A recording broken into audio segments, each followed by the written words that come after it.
In the greatest name of Almighty Allah, who is Rahman and Rahim. Welcome back to Dr. Najam Lectures. Today we are going to learn about the ECG. So ECG stands for electrocardiography. So electrocardiography is actually a procedure by which we print out the electrical activities of the heart onto a paper. So we know very well that in the heart there are electrical activities conducting from the normal functioning of the heart. What is this? Let's for example from the SA node to the atria to the AV node, and from the AV node to the Purkinje fibers, and from the Purkinje fibers to the ventricles for the contraction of the heart. So this is the normal way of the electrical conduction of the heart. So what are the different kinds of the waves present on the ECG? There are the different waves, for example P wave, Q wave, R wave, S wave and the T wave. The P wave refers to the atrial depolarization. The QRS complex refers to the ventricular depolarization, and the T wave refers to the ventricular repolarization. Now, if the patient comes to us with the symptoms of the chest pain, dyspnea, palpitations, dizziness, fatigue and syncope, then first of all, in the emergency situation, we refer him to the ECG.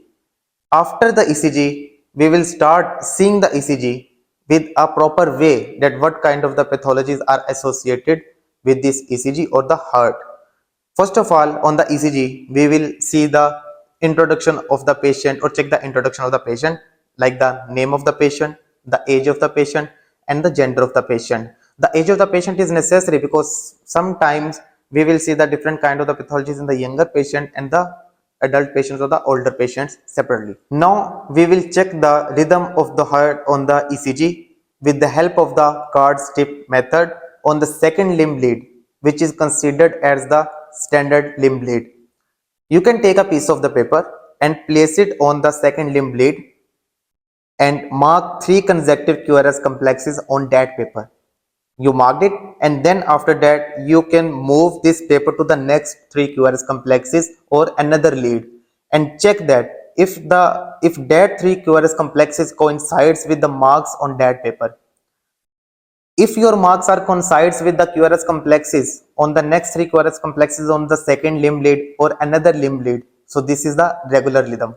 But if these marks are not coincides with the QRS complexes on the lead, any other lead or the second limb lead, so this is the irregular rhythm. Now we calculate the heart rate with the help of the ECG. We know that previously that the rhythm is regular or the rhythm is irregular. So for example, if the rhythm is regular, on the second limb lead, calculate the big boxes between the RR, 2 R waves, and then divide the 300 by these boxes. Let's for example, if the R to R big boxes are 5, and then we can divide the 300 by 5 and then we can calculate our heart rate. But if the rhythm is irregular, we have a separate method. For the irregular method, we have to measure the RR waves on a 6-second ECG strip in the second limb lead. Then calculate these R waves and multiply it with the 10. Now we know the heart rate. The normal heart rate is 60 to 100. But if the heart rate is less than 60, it is the bradyarrhythmia. But if the heart rate is more than 100, it is the tachyarrhythmia. If the heart rate is 60 to 100, so we will continue with the general approach on the ECG. But if the heart rate is less than 60 or more than 100, so we will move on to the ACLS approach. Now we check the axis of deviation. For axis of deviation, we can use the different leads. For example, we can use the 2 leads as pair, like lead 1 and lead 2, lead 1 and lead 3, and lead 1 and lead AVF. But most commonly we use the lead 1 and lead AVF. For checking the axis of deviation, we can hold the ECG paper in our hands and place your left thumb on the QRS complex of lead 1 and place your right thumb on the QRS complex of lead AVF. Normally in both of these leads, the QRS complex is in the positive deflection. But if the QRS complex of lead 1 is in the negative deflection, so leave the paper from your left hand. So you have the paper in your right hand. So the axis of deviation is the right axis deviation. So again, hold the paper in both of your hands, place your thumbs on the QRS complex of lead 1 and lead AVF. And now, if there is a negative QRS deflection in the lead AVF, leave the paper from your right hand, which is on the QRS complex of the AVF. Now you have the paper is in your left hand. So this is the left axis deviation. Now again, hold the paper, place the thumb on the QRS complex of lead 1 and lead AVF. If the QRS complex of both of the leads are in the negative deflection, leave the paper. What this means? This means that there is an extreme axis deviation. Now we will see the P wave, whether the P wave is present or absent. If the P wave is present, then we will see the morphology of the P wave. If the P wave is peaked P wave, it is the P pulmonale. But if the P wave is bifid P wave or M-shaped P wave, this is the P mitrale. Now, if the P wave is absent, there is also the differential diagnosis, like we will see in the atrial fibrillation and the supraventricular tachycardia. Now we will see the PR interval.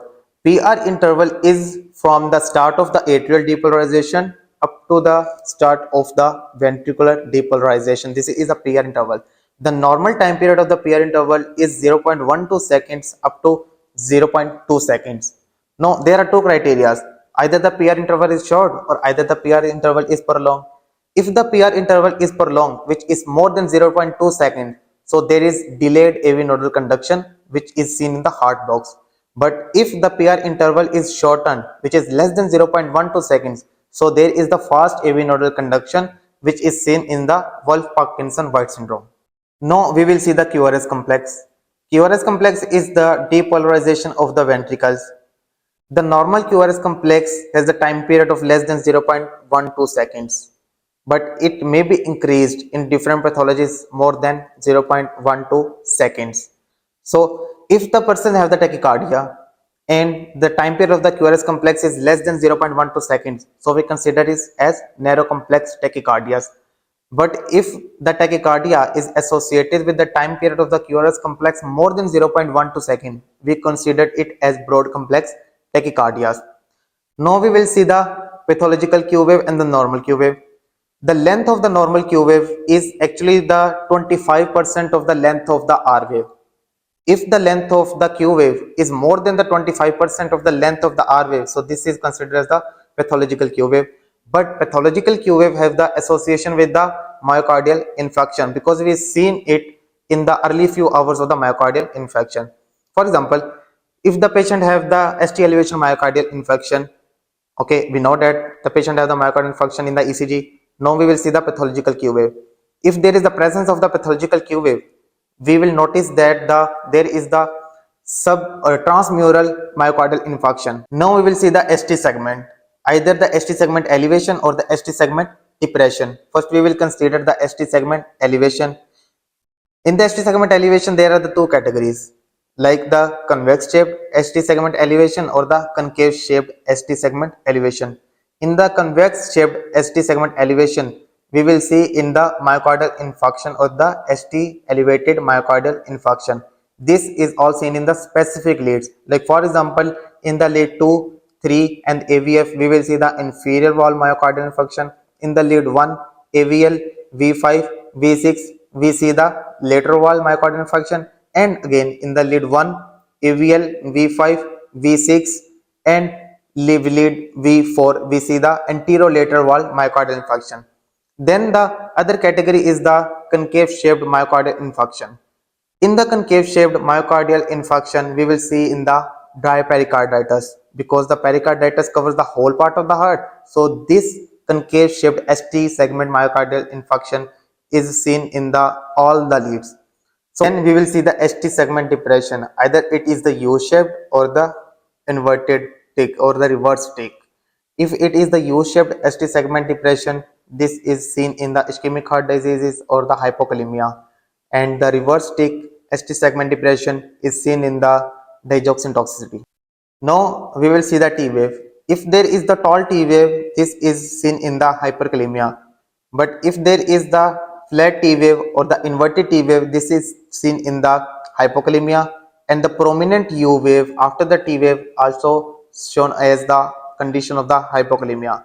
In the hypokalemia, we can also see on the ECG pseudo P pulmonale. So till now we have learned about the general approach of the ECG in which the heart rate is 60 to 100. But what if a patient presents with chest pain, dizziness, palpitations and associated symptoms? We done the ECG, and in the ECG we will see the introduction, rhythm and the rate. If the rate is less than 60, then we will go to the ACLS approach. In the ACLS approach, if the heart rate is less than 60, we will have to finalize the bradyarrhythmias. That what kind of the bradyarrhythmia does the patient have? The bradyarrhythmias has the significance with the PR interval. If the PR interval is less than 0.2 seconds, then it is the Wolff-Parkinson-White syndrome. But if the PR interval is more than 0.2 seconds, the patient has the heart blocks. But if the patient has heart rate less than 60 and the PR interval is normal, which is approximately 0.2 seconds, then we will see the P to P interval. If the P to P interval is less than 2 seconds, the patient has the sinus bradycardia. But if the patient have the heart rate less than 60 beats per minute and the P to P interval is more than 2 seconds, the patient have the 6 sinus syndrome. Now in the ECG, we will see about the heart rate, and the heart rate is more than 100 beats per minute. Then we will see about the tachyarrhythmias. In the tachyarrhythmias, we will see the length of the QRS complex. If the length of the QRS complex is less than 0.12 seconds, these are the narrow complex tachycardia. And if the length of the QRS complex is more than 0.12 seconds, these are the broad complex tachycardias. In the broad complex tachycardia, we will see about the rhythm. If the rhythm is irregular and the heart rate is more than 100 beats per minute, then the patient have the ventricular fibrillation. Now we will see about the narrow complex tachycardias. The narrow complex tachycardias have the significance with the P wave.